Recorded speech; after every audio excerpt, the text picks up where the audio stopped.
Je, umewahi kujiuliza wanyama wanafikiria nini wanapoona binadamu? Kila siku tunatembea, tunajenga, tunakata miti na kuendesha maisha yetu bila kujua kuwa hatua zetu zinaacha alama kubwa sana kwenye maisha ya wanyama.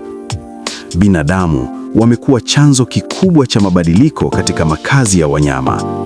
Kukatwa kwa misitu kunawafanya wanyama kukosa makazi na chakula, hali inayowalazimisha kuingia karibu na makazi ya watu.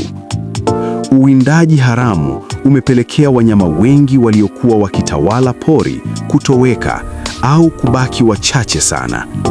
Kadri siku zinavyozidi kwenda, ndivyo tembo, faru, idadi yao inazidi kupungua porini. Uchafuzi wa mazingira nao ni adui mpya.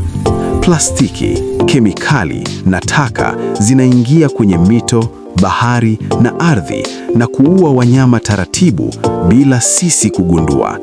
Hivyo, inatulazimu kulinda wanyama na mazingira yao kwa ajili ya kizazi kijacho.